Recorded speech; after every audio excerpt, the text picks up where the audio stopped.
Welcome to Foot by the Foot podcast. I have Julia Roddar with me. How you doing?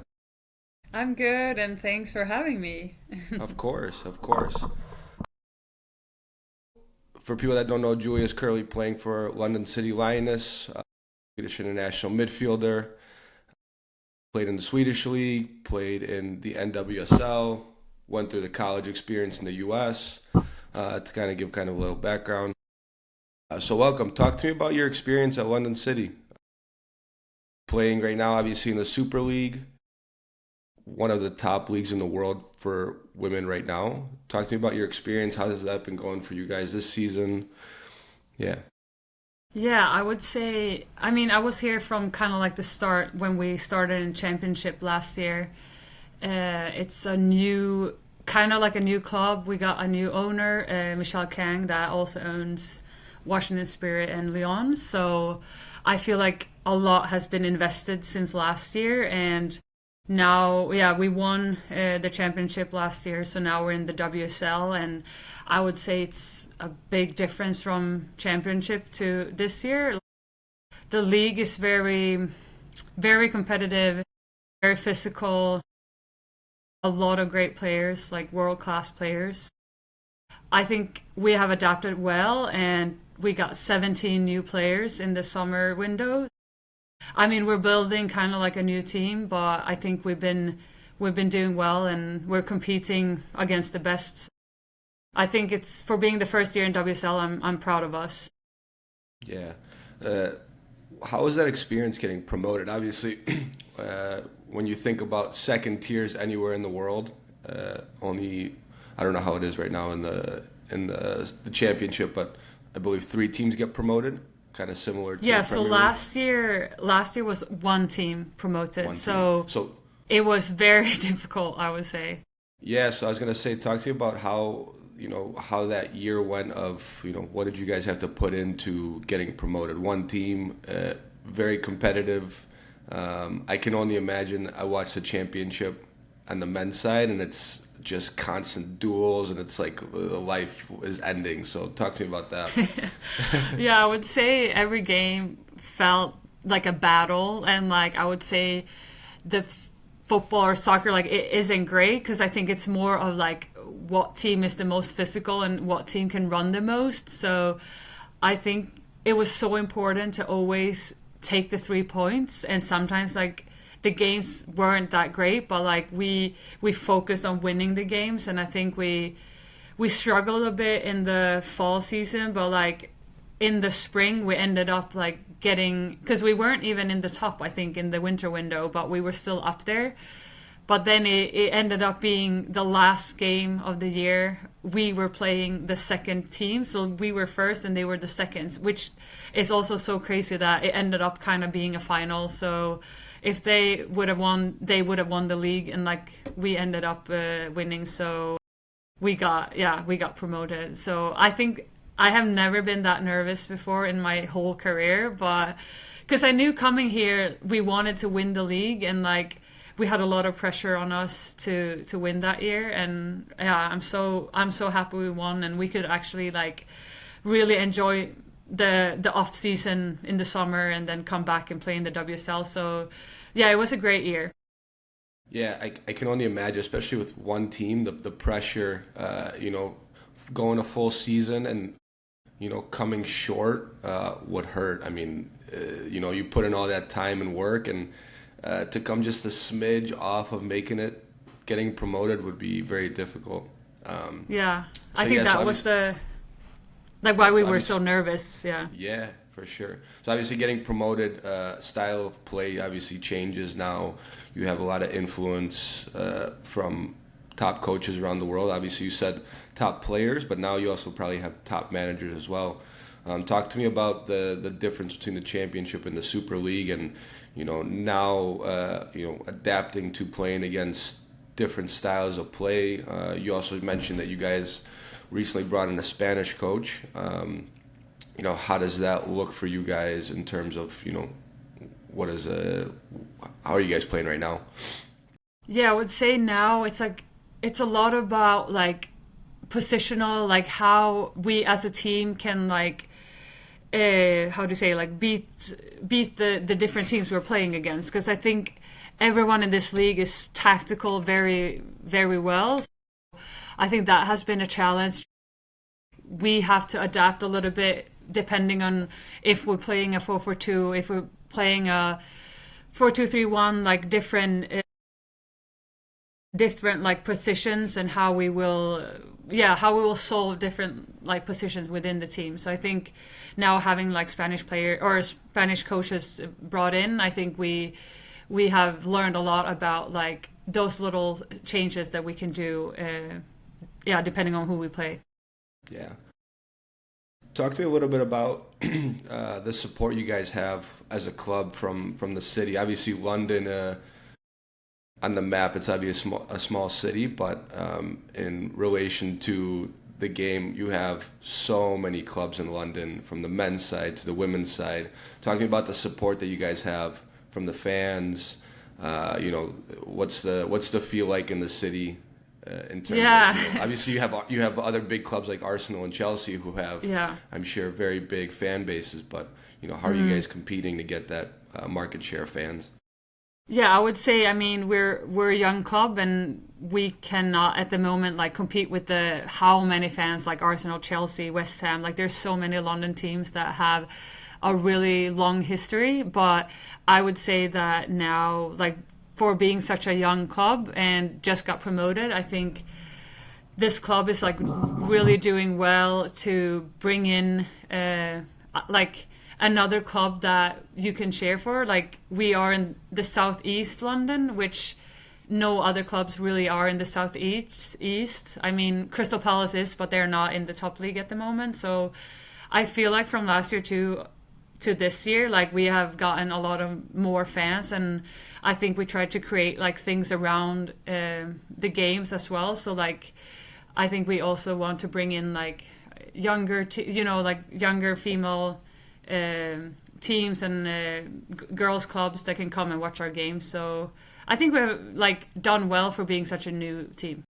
Yeah, are you guys doing anything in the community to build that reputation with the fans? Obviously, you said you're having younger girls teams come to watch you guys play, but are you guys doing a lot of community outreach in your free time? I would say that long term, that's where we want to go. But at the moment, I think we're focused so much on kind of like just focusing, building us as a team, that we haven't really gone out a lot to any teams. But I know that that's like a vision that we have as a team to be seen and be like an inspiration to younger girls and boys. Yeah. So obviously you're from Sweden. You played for some big clubs in Sweden. Played for Hammarby, played for Göteborg, played for Kvarnsved in the second tier. What was the difference between playing in the top league in Sweden and Damallsvenskan to playing in the Super League?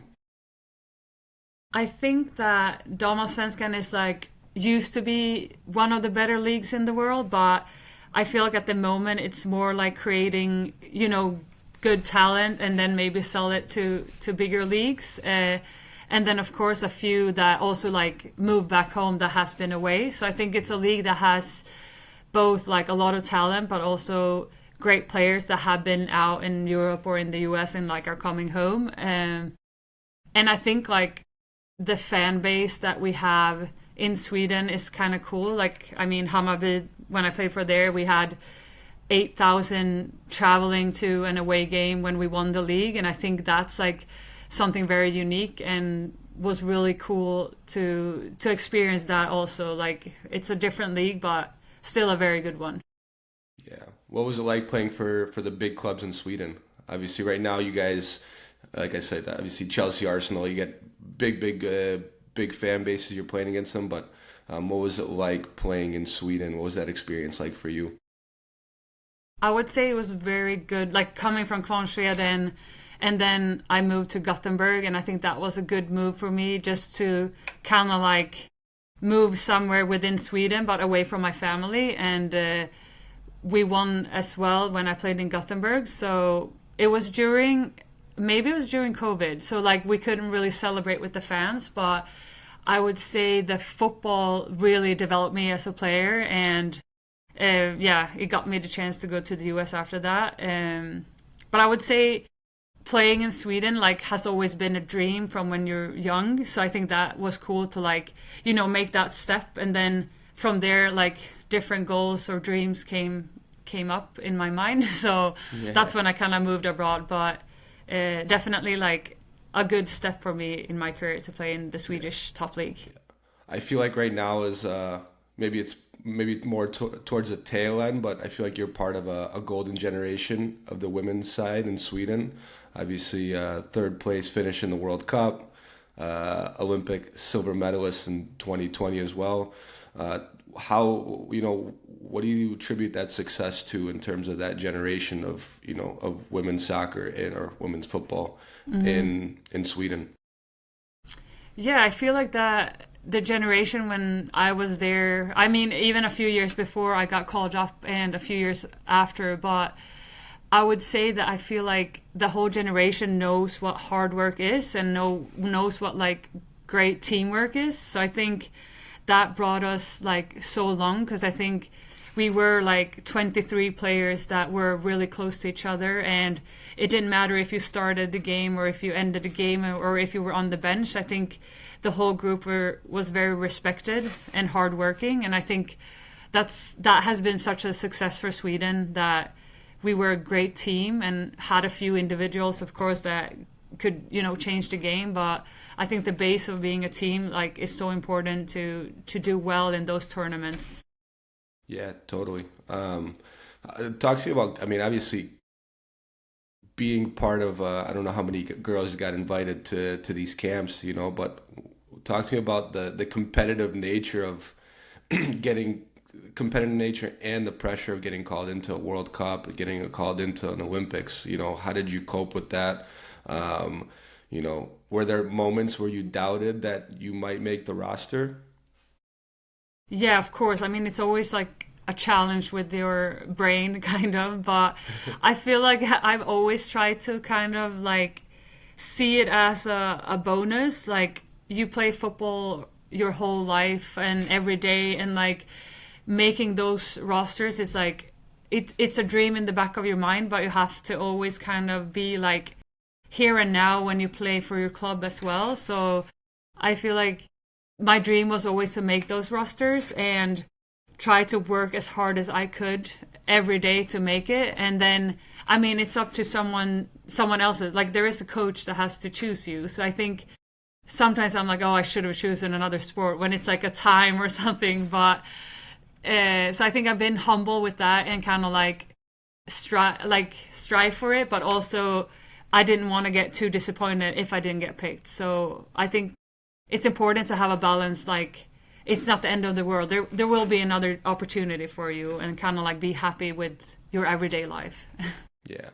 Obviously, I spent a lot of time with you when I was in Sweden, being close. But I've been following your career from afar, and it feels like everywhere you go, you have success. And I believe, obviously, a little bit of luck and hard work is important. But what? Obviously, at Kvarnsveden, a lot of success. You guys got promoted, small little club. Winning Damallsvenskan was huge. You again silver medalist at the Olympics, third place in the World Cup. You were a finalist for midfielder of the year in Sweden as well. Why do you think that you've had all this success?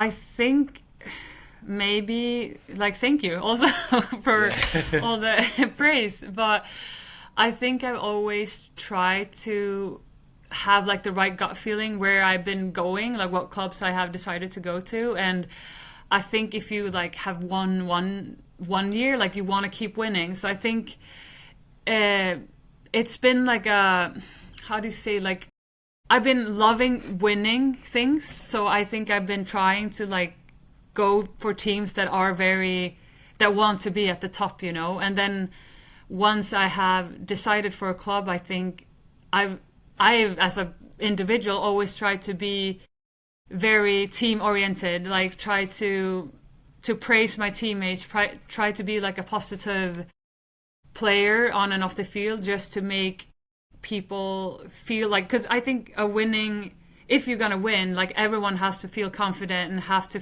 be their best. So I think it's, you are maybe like competing with each other for spots, but I think it's so important to stay as a team and try to like make everyone be their best, because I think that's when you're gonna win, and that's what everyone wants to do. So try to like have that in mind, maybe.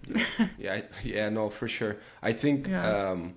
you know, I could be wrong in this, but I don't think you were someone that played a lot of minutes, obviously at the World Cup and the Olympics, but you were part of the roster, and now working with young players, you know, I think it's important for players to understand that, at the end of the day, the team wins. Nobody really Hmm. remembers who scores the winning goal, who started the game 10 years down the road. You're not going to really remember those moments, but you'll remember you know, the moment of being with your teammates, the memories you guys make. And I think that's a good perspective to have of, understanding your role.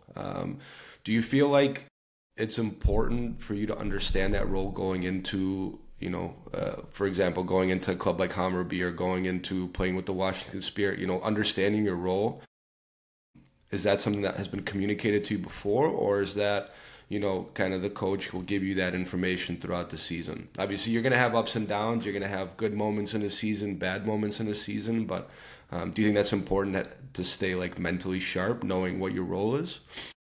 Yeah, because I think like it's also important to know that your role might change, because I think it's so, you never know if someone's gonna get hurt or sick or like yeah, so I think it's important to know that, like, always kind of be ready, like, even though it might be mentally draining sometimes, to like always be ready but not get the chance. Uh, but I would say in my whole career, like, it's not that coaches like have told me about a role, but you can kind of understand what your role is. And I would say like even now in London City, the role might change throughout the week. So it could be like you starting one week and then you're not starting the next week. But I think it's so important. Like you also said that you're gonna remember like winning the games. You're not gonna remember if you played 15 minutes or 70 minutes. Like, I think that's like very well said, because I think that's what, if I think back about like those medals or those times when I've been winning, I don't really remember the games, but I remember like how much we celebrated in Hammarby when we won, but I can't really say what the score was in that final game. So I think those, like, that's for sure like something important to tell the kids, that do everything for the team, because I think that's how you will create like a successful team. Yeah. Talk about the Swedish national team.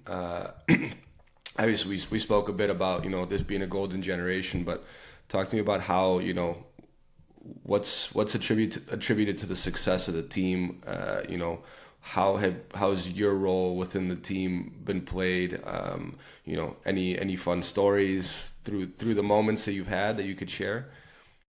Yeah, I mean, I think we had very good like leadership in that, both in the World Cup and in the Olympics.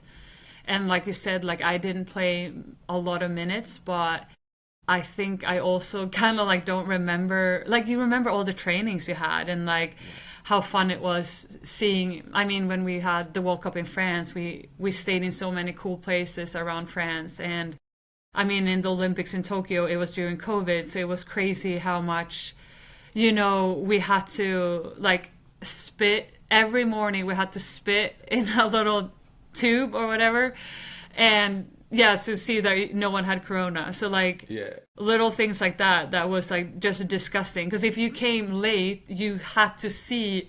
It was 23 players that had spit in a little tube. So you like wanted to throw up when you saw that. So I think that was just like a crazy time, and really cool to live in like the Olympic Village and like spend. You saw like some crazy. I mean, Djokovic, like the tennis player, like he was just walking down the aisle. It's just crazy how many like different sports men that are like top of their sport, that was cool to like share that living right by them. So Were you nervous to come up to those guys and have conversations, or is it pretty like open, like free willy there in terms of yeah, you like know it is so free and like very, we had these little pins, like Swedish pins, and you wanted to create or like collect as many as you could. So just like went up to people like, oh, do you have pins? And then you shared. So like it was kind of like being like very like young again and going to like a football camp somewhere. Yeah. So it was fun. Yeah. Who was so obviously Djokovic, but who's like the in your phone right now? Who's like the most famous person's number that you have, or maybe on Instagram that you follow that you met at the Olympics? I would say like Djokovic, we ran to take a picture with him, me and Made Really? Janogy. So I would say he's probably the one that I don't have his number, but Yeah. the most famous I have taken a picture with. Yeah. Cool. Yeah, no, it's fun you talk about the spit because when I was playing in Oakland during COVID, it was the same. The first few weeks they made us do the nose Oh test, yeah, oof. and then everyone started complaining like, "Come on, guys! Every single day you're tickling my brain. Let's Yeah. can we find like a solution to do something different?" So I just had a flashback to that. Yeah, oof. Yeah, and like with the Um, masks always, yeah, yeah, and it was hot, and I, like it was very warm. yeah, and I feel like Asia was also probably on like a heavier lockdown as well. Obviously, the Olympics was you didn't want people getting sick, but I think Asia was even more intense with their rules and laws there. Yeah. Played in Sweden, obviously playing in England now. You decided to make a move after playing in Sweden to go to Washington Spirit. What kind of influenced you to make that move to the NWSL, and how was that experience for you? Yeah, so like after Gothenburg, the club I was playing for kind of like wanted to change ownership. So it was kind of like a chaotic time in the club after we won. So the opportunity came to go to Washington and play for Washington or Spirit. So I just felt kind of like a need. Like I mean, I have lived in the U.S. before, so I felt like it was a familiar place to move to. Like I knew the language, and I knew since like going to high school at Shattuck and yeah, college. So like I think that just made it more like okay, I can do this, and I think that was like I always wanted to play for the NWSL. So when the opportunity came, it was like okay, I'm gonna take it because I want to play for this league, also one of the best leagues in the world, and I thought that was yeah, it was so much fun. So you finished playing there, but then you decided to go back overseas. What was the reason for that? Obviously you had success here. It was after the Olympics, so you know, plenty of big clubs here as well in the NWSL. Why go back overseas? Yeah, I think also the timing then was kind of like I missed home like a lot during that time, and I felt like after 2 years at DC, I needed to be closer to my family, and I got the opportunity to play for one of Sweden's best clubs with a lot of fans and living in Stockholm. So I think also then I always like use my gut feeling what has felt the best for me and didn't try to listen to anyone else or anyone's opinions. So I think that's why I moved back home to Sweden at that time. Yeah. What would you say is the difference between the leagues, if you between NWSL and the Super League? Obviously, I feel like there's a lot of similarities between the both. Yeah. In terms of obviously the U.S. is known for its athleticism, and I know Super League as well. You have a lot of players that obviously talented, but fairly athletic. Are there any big differences now that you see? Obviously, it's 5 years down the road, so the game has Yeah. changed. But Yeah, I feel like it's very similar, but kind of like what you are saying, the athleticism, the speed in the NWSL is very fast paced, and I think it kind of goes, it can go like really fast defensively, and then it's very fast offensively. Like it's a lot of great conditioned players, a lot of speedy players, but I would say maybe in the WSL over here that it's more like a tactical, kind of like a chess game, where I see that NWSL like is not really there yet. but it could Yeah. be going, moving that way. Do you see yourself coming back to US at some point again? I know you every time we speak, you love American culture. We'll get to that in a little bit, but can you see yourself coming back and finishing your career here, or is, for you the dream to come back home, play by your family at some point? I think I'm open for everything at the moment because I feel like I see, I can't play forever. So I think now I keep like the whole world kind of open because I feel like my family can come and visit me. So hopefully, I don't see that I have to go home and play because now I think, I mean, I have been doing that twice. So we'll see whatever happens the next few months. And yeah, hopefully For the I'll end for up for somewhere.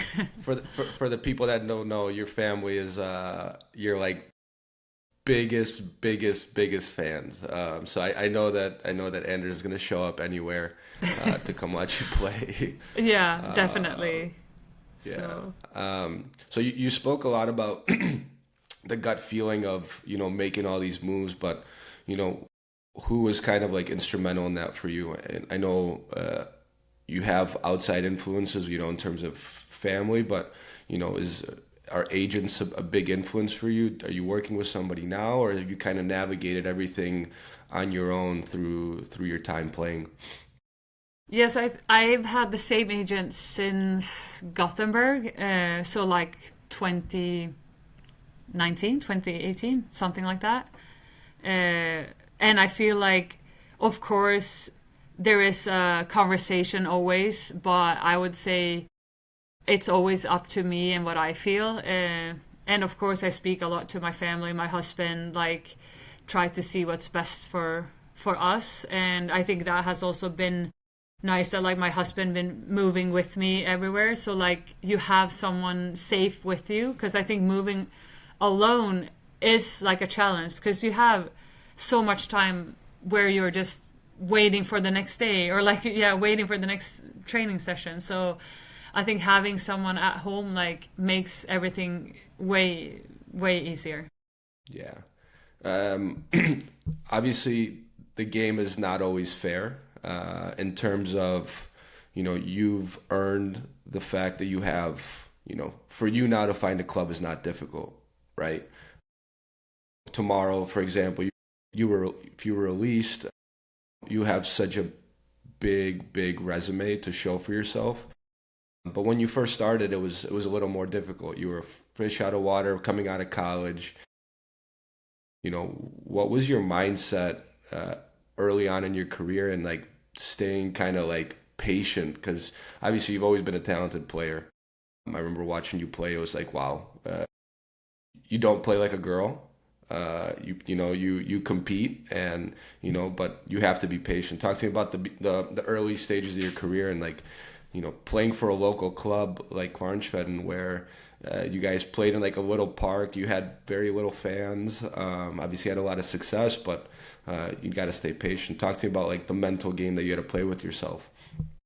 Yeah, because I think that's like a hard part of my career because I think so many that you play with are, not maybe dreaming of like continuing playing football. So I think it's kind of like you have a mindset of maybe going farther, but then you play with people that like are maybe satisfied just playing for Kronshveden and like not really seeing the next steps. So I think that was a big challenge, like knowing, can I even do this? Like I think being from like Falun, like I wasn't from a bigger city. I think if you grew up in like Stockholm or like a bigger city, you have the academies, like the bigger clubs academies. But I feel like I was just on my own a little bit. And I think it was like about the timing, getting called up to the national team that like got me the chance to play for Gothenburg. So I think if that were not to happen, like I don't even know if I would have, even moved away from Kronshveden. So I think that is like really crazy how the timing kind of worked out. But I could definitely feel that I had a mindset of like I wanted to play football, but at that time it wasn't that many that like made it. Like, now you can dream big and you're I think younger girls now, it's more accessible to like see that, okay, you can move abroad and you can play and like make money. But I think when I was like 23 moving back from college, it wasn't like that I saw that, okay, can I make money doing this, So I think a lot have happened the last, 5 years, but back then, it wasn't like, yeah, that I really wanted it. Yeah, no, and it's cool to see now the women's game has grown, in terms of the finances as well. I know when I started playing professionally, the women's game, obviously it was cool to be a pro, but females weren't making enough money to live, and it was, you had to have a second job. There's none of that stability. And I think it's cool to see now that the game has changed. Like there are opportunities, maybe not enough to live just off of playing, but you can kind of see it progressing to like it is on the men's side. So I think that's really cool to see. And I feel like women do deserve that opportunity. And it's nice to see the growth in the women's game in the world. It's nice to see, growing up, you think of like Mia Hamm, Abby Wambach. Like I had no idea of other countries' women's players. Like I was not very well versed, and now there's more to just the U.S. And now you see like English women, amazing. Like the support they have is mind-boggling to see. So you want to see more of that. You see that on the men's side. You have random countries making big runs in the World Cup. Even in Norway right now, Bodø Glimt is making a big run in the Champions League. So it's small, it's so cool to see city. them. So moving to the U.S., obviously you're from Falun, small town. By the way, loved living around there. Beautiful place. But you decided to make a move to Shattuck. Talk to me about the experience of, why did you decide to come to the U.S. In like peak Swedish time? Obviously you're missing out on the Swedish summers. Actually, you were home for the Swedish summers, but missing out on being around your friends growing up. Yeah, I think that was like kind of like a crazy move when I think back, because when I look back the pictures, I'm such a little kid, and but I think it was my sister that inspired me. She was an exchange student when she was 17, so I was like, I want to do the same, but I want to continue to play soccer. So then I just found this agency in Sweden that helped me find Shattuck, and it seemed like the right fit for me. And then I just made the move, and like me and my dad went over the first week. He was there. And then when you were going to say your goodbyes, I was just like, oh my God, I'm going to be here now, And I think that's so crazy how I remember being so scared and sad like the first days, but just the environment in Shattuck was so like family friendly. So I think we became a family, like me and my roommates. So, yeah, I think, and I mean, I still have contact with them now, and it's been so many years. Yeah. So obviously going to Shattuck gave you the platform to go play in college. You went to Wisconsin, and then ended up selfishly transferring to FGCU, Florida Gulf Coast, because you didn't want to deal with the cold, I'm sure. No, I'm kidding. But but that was kind of like a big thing. Yeah. I remember you were telling me about Florida Gulf Coast. You're telling me like, yeah, we have like a beach. Like I love it. Talk to me about like the difficulties of transferring in college, and what made you decide to transfer. Yeah, so like I think being at Shattuck, it was such a like safe bubble. Like we were not that many kids, graduating that year, and I think moving to Wisconsin, like one of the biggest colleges in the US, it was just like a bit too big of a like challenge for me. And I was there one semester. Like I think like I enjoyed it, but it was just very hard school and hard transitioning, like being a freshman and playing with these girls that were older and bigger. Like then it was easy being at Shattuck, but I think transferring to college was a bit tough. So after 6 months, I was like, I want to be somewhere where it's warmer. Like if I'm gonna go to college, I want to remember it being nice, you know. So I think we had a family friend that lived in Fort Myers, so I knew that okay, at least I have someone from Sweden, kind of like that's there, so it felt a bit safer. And Florida Gulf Coast ended up being like a perfect fit for me because I had a good balance of like playing soccer and also having like the beach, the sunshine, like that. I really enjoy 3.5 years there, and yeah, it was nice. You don't have as much of that sunshine now in London, or No, London is very rainy, so but I think I can handle it now. I'm yeah, mentally more stable. yeah, yeah. Talk to me about the American culture outside of soccer. Uh, I feel like the Swedish people love American culture, living in Sweden. What were your favorite parts of living in the US, and what did you enjoy about, just like the day to day of being here? Yeah, I would say it fits me perfectly because I think everyone there is very, welcoming, very open. I think the culture of like I don't I feel like I get a lot of energy from people there. So I think that like fits me, and also like I love the country music. I think in college I had a roommate that was really into country, so we went to a bunch of like country festivals, and I think that kind of like is you don't get that anywhere else. So I think that was really cool to experience. Yeah. Do you miss that part of the U.S.? I mean, when you go on holiday now in the off season, is is the U.S. like a spot that you want to go visit, just based on that, or do you like try now to go somewhere exotic, somewhere new that you haven't been? Yeah, I feel like I also like I do miss the US, and like I Yeah, want to make like a road trip at some point, but usually it's been kind of like nicer to go somewhere warm and like lay on a beach. So, yeah, I mean, Florida is always there for me to do that, but yeah. now I've seen that a lot too. So, I've been trying to like see new places and yeah, Sure, go somewhere else. sure.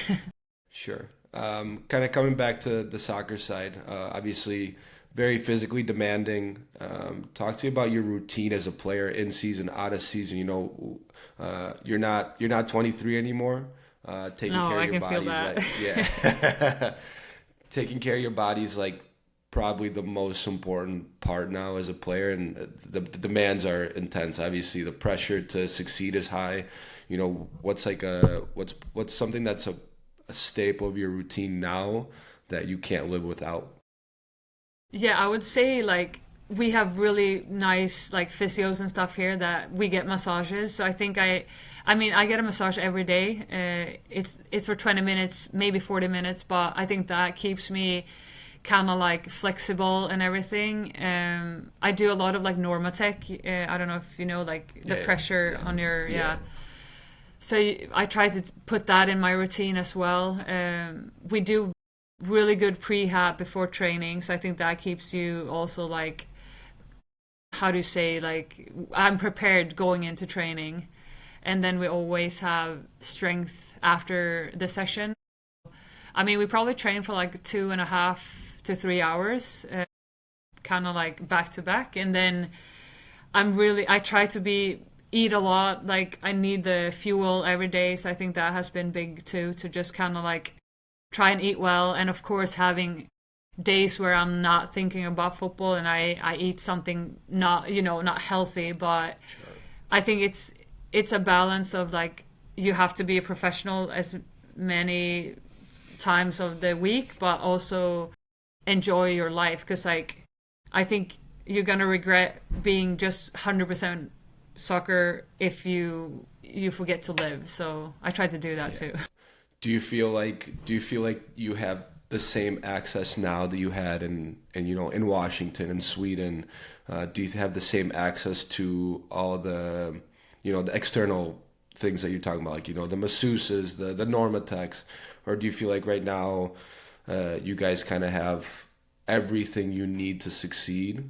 I mean, obviously, probably the highest paid league in the world right now. Yeah. Um, yeah, Yeah, definitely. I think here, like similar to the NWSL, but now it's like maybe leveled up a little bit. Like we have our own chef that cooks us breakfast and lunch, and we have a nutritionist that gives us, you know, the extra fish oil, the vitamin D. Like we have someone that's very, you know, knows every player. And I think the little things that has been like increased. So definitely like in a good spot, and they're planning to like rebuild everything and make new facilities for us. So I think this club is like really aiming to be top in the world, which is it's cool to be here now, but I wish I was like 10 years younger so I could actually experience it. Side question, but obviously you work with a Spanish coach right now, and you just got back. Obviously, Christmas was recently, and I saw everywhere Pep was like super big on. I think he gave them a couple days off, but like made them weigh in before and made them weigh in after. Did you guys have to go through something No, like that? we didn't have to do that. That's so crazy. And I think they were only gone for like 3 days. We had 2 weeks, so yeah. Okay. Did you guys have like a preseason after when you got back after the Christmas break? Not really, because we played Liverpool like the week after we got back. But I would say we had a program during Christmas, so I think we had 7 days off, and then we had 7 days to prepare, and then we were back. So it was quite nice, yeah. Yeah. You spoke about obviously doing things outside of soccer. You know, what's something you like to do? Any hobbies that you have that you like to do outside of soccer to kind of keep yourself sane and, you know, keep yourself, you know, re-energized, rejuvenated from all the pressure that you have on a day-to-day basis? Yeah, I would say I try to. There's a place now where I live where I have like a sauna and infrared sauna and a jacuzzi. So I try to like kind of go there and just like reset my mind. But I also try to go and see London, like different places around there. Like it's such a cool city, and now me and my husband moved a little bit like outside in the countryside. So I try to always also go and see like different kind of like pubs or cafes like in the area. So it's like it's really cool to experience like a new culture, I would say. Yeah. You just gave me a flashback. The one thing I miss about living in Scandinavia is the fact that every single locker room had a sauna. Yeah, it's so nice.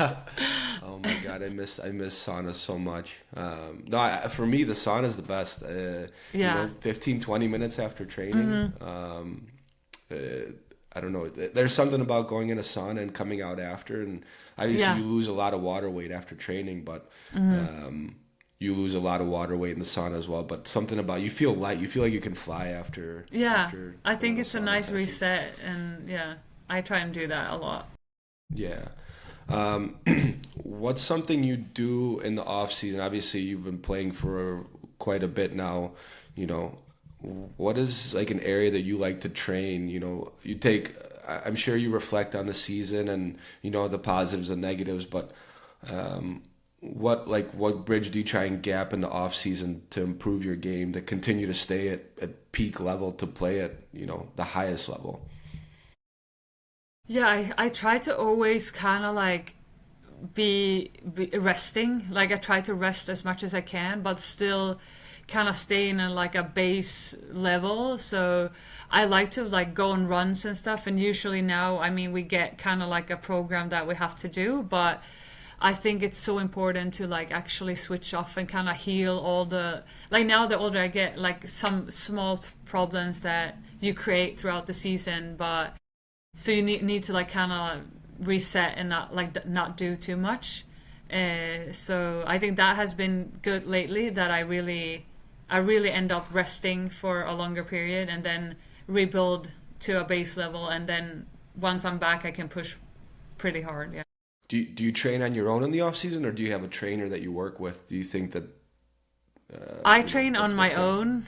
own, but I mean they send me what I have to do. Sure. So I would say the resources we have here we can contact no matter where I am like in the world. So that has been good because I think they have also tried to like they don't want us to go to a gym because we are always at a gym here. So I think they want us to like do a lot of stay at home programs kind of. So a lot of the things I did this past summer was I could still be home and doing a lot like body weight things instead of going to the same places that I mean we do here. So I think that was really nice. Yeah. uh, obviously you've had a long career. Do you have any more challenge? I mean, for me, you've accomplished so much as a player, but do you have any more unfinished challenges in your career or milestones that you want to achieve? No, I think now I'm at the age where like I can look back and be like proud of what I've done, and I think now it's about like having a balance, and like I want to keep playing as long as I can. So I think I want to just wherever I go, of course, I'll always give my all because I think that's in my DNA. But I think just try to now kind of like lead the younger generation to like it's a lot about working hard and like try to give that to them because I think some of the younger generation have had everything served to them. So I think it's about like creating that you have to also work hard. So I try to like really be a leader in that way. Yeah, I feel like this whole young generation as well is so fixated on, seeing other people's success on Instagram, TikTok, and they feel like, they see it and they get that instant dopamine rush that like I can do this, but they don't actually put in that work to hit that point. So I think it's important to have that, that the older veteran experience to kind of like guide these young players because at the end of the day you have to work whether if you want to hit that peak of your career you have to work and for me I feel like I didn't as a younger guy coming into older locker rooms you have that sense of and I don't know if you feel the same way when you were younger but the older players were kind of like they didn't want to guide so much in terms of you're essentially coming in for their job and they got a family to feed and you felt kind of that distance. So I think it's important to have that open voice and to help guide the young players. I think very important. Yeah, no, I'm on you with that. I think coming like when we were younger, I think it was a bit difficult to have someone that will tell me that, and I think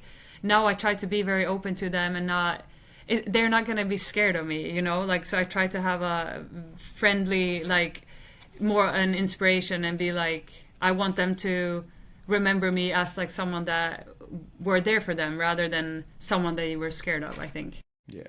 Do you have like any young Swedish players that you kind of like talk to that were in camp with you that were, big age gap that, someone you talk to all the time now? Obviously you've had a big impact in Sweden, but just curious if you're someone that players are reaching out to.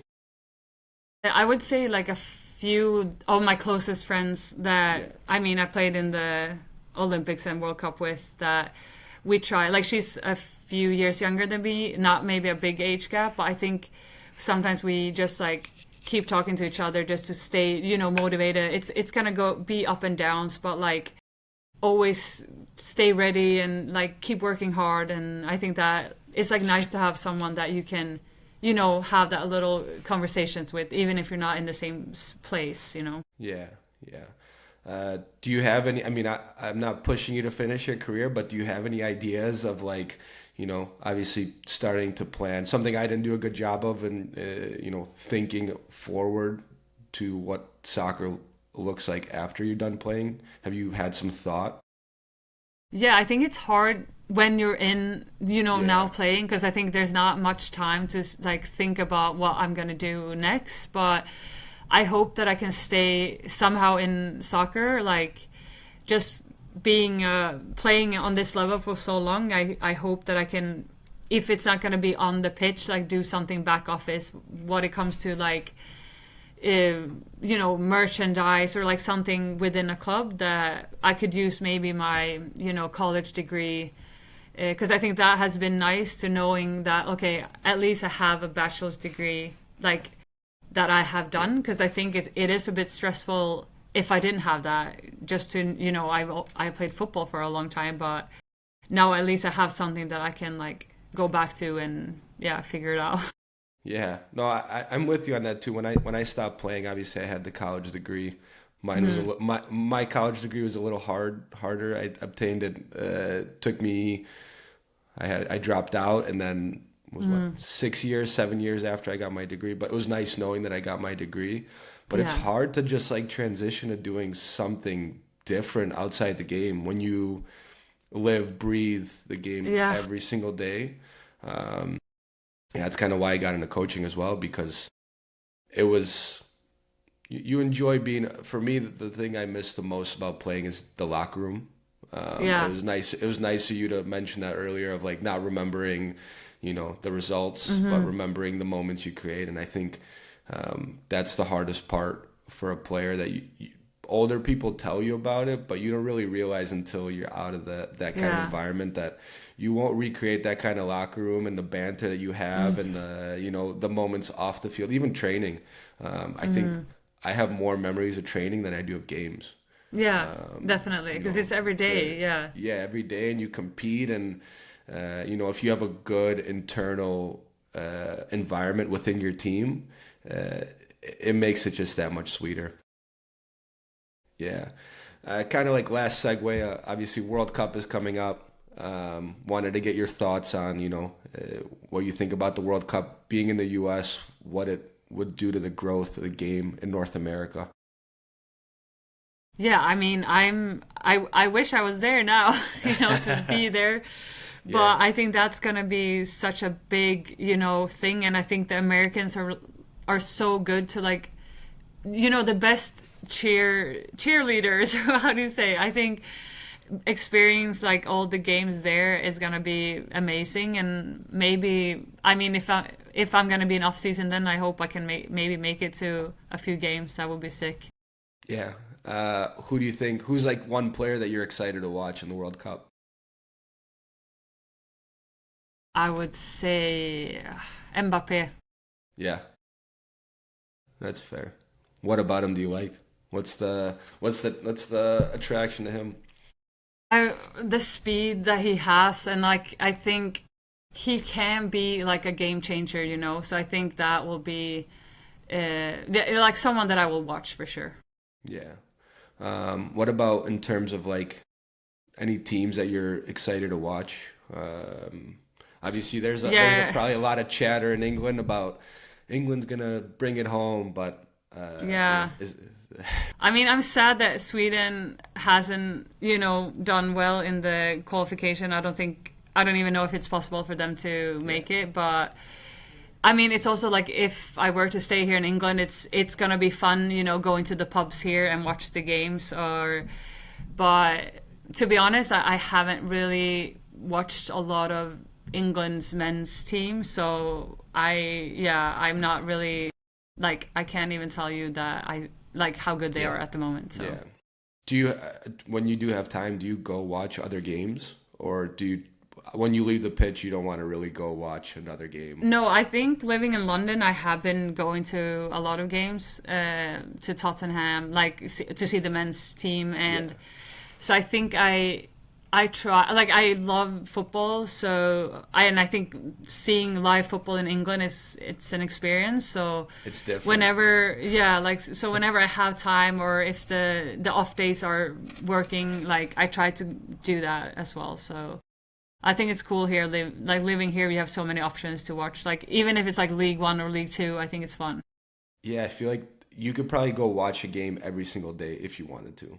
Yeah, Whether it's definitely. even non-league. I follow some people that cover non-league football, and it's like it's funny to uh, see the culture of the Sunday league teams there. Even that yeah, is like, you know, maybe not the biggest fan base, but like it's still you have that culture built around the club, so it's really cool to see. yeah, Uh, definitely. Julia, thank you so much for your time. I really appreciate Yeah, of it. course. Yeah, I'm gonna be following you, obviously rooting for you. Want to see you continue to succeed, and hopefully make a Champions League run with London City. I think that'd be cool. Obviously, new club. It's always cool to have that buzz, but yeah, keep going, keep playing, and sending love from the U.S. Okay, Yes, thank you so much. of course, of course.